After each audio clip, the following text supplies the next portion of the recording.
Bab 3498. Kenapa kamu juga di sini? Jangan bilang kamu ada di pelelangan kota bayangan, posisinya adalah ruangan pribadi ke-13. Eric Kin melirik ke samping dengan tatapan aneh. Kamu. Sierra Kin melebarkan matanya dan membuka mulutnya lebar-lebar, seolah-olah melihat hantu. Apakah Eric Kin meramal sesuatu seperti dewa? Tunggu, apakah kamu di sini juga? Lihatlah ke kanan, aku di ruangan pribadi nomor 20. Sierra Kin menoleh dan melihat sekilas, hampir pingsan. Ruangan pribadi ini terlalu familiar, bukankah ini salah satu dari dua orang yang terus ikut menawar harga dengan dirinya? Tidak heran kamu tidak punya uang. Ternyata kamu di sini, bahkan merebut energi Reiki air bersamaku. Sebelumnya ditolak oleh Eric Kin, Sierra Kin pasti akan merasa tidak senang, merasa Eric Kin bahkan tidak bertanya berapa banyak batu roh yang dia butuhkan, hanya saja dia tidak bersedia meminjamkannya kepada dia. Begitu memahami hal ini, Sierra Kin segera bereaksi. Apaan merebut? Benda ini juga sangat berguna bagiku.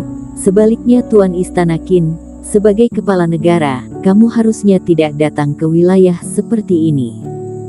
Eric Kin terdiam. Memang tidak seharusnya datang, tetapi Suezu benar-benar sangat miskin, jadi aku sering menyamar dan pergi ke kota bayangan untuk mendapatkan sumber daya yang bagus dan murah. Eric Kin, kamu lihat betapa menyedihkannya kakak ini. Kenapa kamu tidak meminjamkanku batu roh? Dan berikan energi Reiki air kepadaku, bisa? Sierra Kin mengambil alih kata-kata itu dan mulai menangis dengan menyedihkan. Berhenti dulu, beritahu aku dulu, mengapa kamu membeli energi Reiki air? Kamu sama dengan Vinola, bukan kultivator es. Eric Kin menghentikan penampilan Sierra Kin yang menyedihkan. Vinola Su dan Sierra Kin berlatih bersama sebelumnya, dan keduanya cukup dekat, terutama karena Sierra Kin juga berlatih pelatihan es Arktik. Benar, tetapi yang disebut generasi es Arktik juga merupakan varian dari 5 elemen air. Setelah aku membeli energi Reiki air, aku akan mengubahnya menjadi energi es Arktik, dan aku dapat menggunakannya untuk meningkatkan kultivasi aku. Sierra Kin menjelaskan. Transformasi seperti ini akan menyebabkan hilangnya Reiki. Kamu menghabiskan begitu banyak batu roh untuk mengubah energi Reiki air. Eric Kin semakin tidak bisa berkata-kata. Mana ada orang yang begitu aneh, hanya sisa beberapa hari sebelum rapat terbesar, bisa meningkatkan kultivasi juga bagus, dan batu roh ini aku simpan sendiri dengan susah payah. Lagi pula bukan menggunakan sumber daya Istana Bintang. Sierra Kin berkata dengan percaya diri. Benar juga, tetapi aku tidak mungkin menyerahkan energi Reiki air, Eric Kin berkata. Begini saja, bukankah kamu hanya ingin meningkatkan tingkat kultivasimu sebelum rapat terbesar? Kamu menyerah pada energi Reiki air, dan kemudian pinjamkan batu roh kepadaku, aku akan memikirkan cara untukmu. Benarkah? Sierra Kin bertanya dengan curiga. Kamu boleh tidak percaya pada orang lain, apakah master obat sepertiku masih bisa membohongimu? Eric Kin bertanya balik. Jangan lupa, Vinola Su adalah seorang kultivator es Arktik, dalam aspek ini, aku tidak mengerti. Teman-teman seiman yang hadir, apakah ada yang sudah menaikkan harganya? Tepat saat mereka berdua melakukan transmisi suara, lelaki tua berbaju abu-abu itu memandang semua orang dan bertanya. Ada 38 juta batu roh. Eric Kin buru-buru berteriak. Istana Tuan Kin, sepakat. Apanya sepakat? Mendengar Eric Kin langsung mengakhiri transmisi suara, mata Sierra Kin menjadi hitam dan hampir pingsan. Dirinya mencari Eric Kin untuk meminjam batu roh, tetapi dalam sekejap mata, malah diri dia yang meminjamkannya kepada Erikin. Baik, Erikin, jika kamu tidak dapat memenuhi janjimu saat waktunya tiba, lihat bagaimana aku berurusan denganmu. Namun, Sierakin menghela nafas dan hanya bisa menggertakkan giginya tak berdaya. Pada akhirnya, dirinya tetap tidak memiliki batu roh yang cukup, meskipun tidak meminjamkannya kepada Erikin, juga tidak bisa bersaing dengan ruangan pribadi nomor 3. Ruangan pribadi nomor 20 lagi, orang ini pasti sengaja ingin melawanku. Ekspresi pemuda berbaju putih kembali muram. Pertama kristalin, lalu rumput ajaib kupu-kupu, dan sekarang energi reiki air. Jika bukan karena hubungannya yang tidak biasa dengan istana bayangan, dia pasti akan meragukan apakah orang ini berhubungan dengan istana bayangan, sengaja menaikkan harga tawarannya. Namun, benda ini harus aku dapatkan, tidak ada yang bisa mengambilnya. 40 juta batu roh. Pemuda berbaju putih mengajukan tawaran lain, yang secara langsung membuat harga energi reiki air melebihi angka 40 juta. Kebisingan dan diskusi di tempat kejadian menjadi lebih keras, terutama setelah Erikin terus menindaklanjuti. Banyak kultivator menunjukkan ekspresi gembira menyaksikan kegembiraan. Dua ruangan pribadi ini lagi, sepertinya dua master ini baru saja bangun. Memang benar orang bersaing sama orang lain, bersaing sampai setengah mati.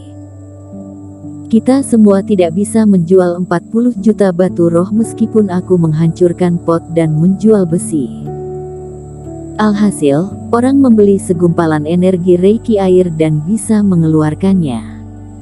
Sebenarnya, energi reiki air ini sangat berharga dan langka di dunia. Jika 4 atau 5 juta batu roh bisa dibeli, sebenarnya sangat berharga. Sayang sekali, tidak ada gunanya kita iri, siapa suruh kita tidak memiliki kemampuan ini. Sekarang dengan mundurnya Sierakin, hanya Erikin dan pemuda berbaju putih yang bersaing.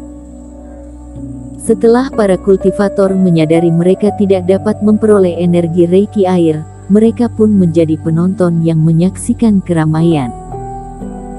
Kedua orang yang menyebutkan tawaran harga juga merasa tidak puas, dan tak lama kemudian harganya melebihi 50 juta batu roh. 55 juta. Begitu harganya melewati, pemuda berbaju putih itu langsung menambah 5 juta batu roh. Sepertinya dia tidak berniat bermain lagi dengan Erikin. Erikin, bagaimana kalau berhenti saja, tidak perlu bertarung dengan orang ini. Melihat pihak lawan tidak berniat untuk berhenti, Sierakin langsung mentransmisi suara. Sejauh yang aku tahu, 5 ruangan pribadi pertama semuanya adalah tamu yang diundang khusus oleh Istana Bayangan, dan masing-masing adalah pemimpin pasukan utama di daratan Jeoshu. Batu roh orang-orang ini kebanyakan berasal dari keluarga, bukan mereka dapatkan sendiri. Tentu saja, mereka tidak merasa sayang. Pihak lawan tampaknya bertekad untuk mendapatkannya. Benda ini, jika terus berlanjut, juga tidak ada artinya. Mendengar ini, Erikin juga mengerutkan kening. Sebenarnya, harga saat ini sudah menembus 55 juta batu roh, bisa dikatakan harga sudah setinggi langit. Meskipun energi reiki air berharga, 40 hingga 50 juta juga tidak buruk, tetapi sekarang harganya sedikit meningkat. Lebih penting lagi, dirinya benar-benar tidak memiliki begitu banyak batu roh, dan semuanya dihabiskan untuk energi reiki air. Pelatihan Dharmakaya tubuh pertempuran membutuhkan batu roh, membeli batu mutiara awan hitam juga membutuhkan batu roh.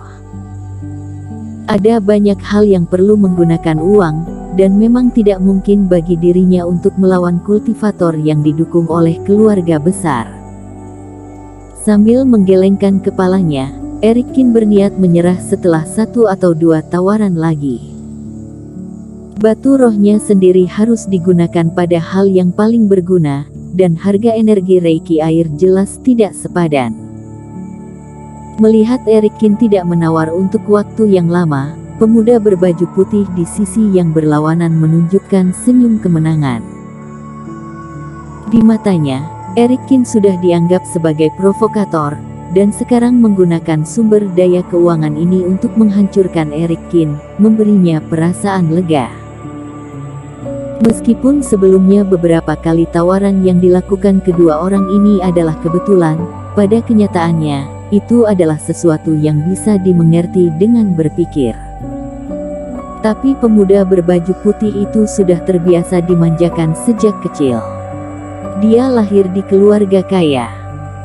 Orang-orang yang dia temui selalu sopan kepadanya, dan kebutuhannya selalu terpenuhi. Siapa yang berani melawannya? Dan seseorang seperti Erikin yang berani membuat tawaran harga dengan dirinya berulang kali, meskipun disesuaikan dengan aturan lelang, menurut dia, perilaku ini mutlak adalah provokasi. Bersambung.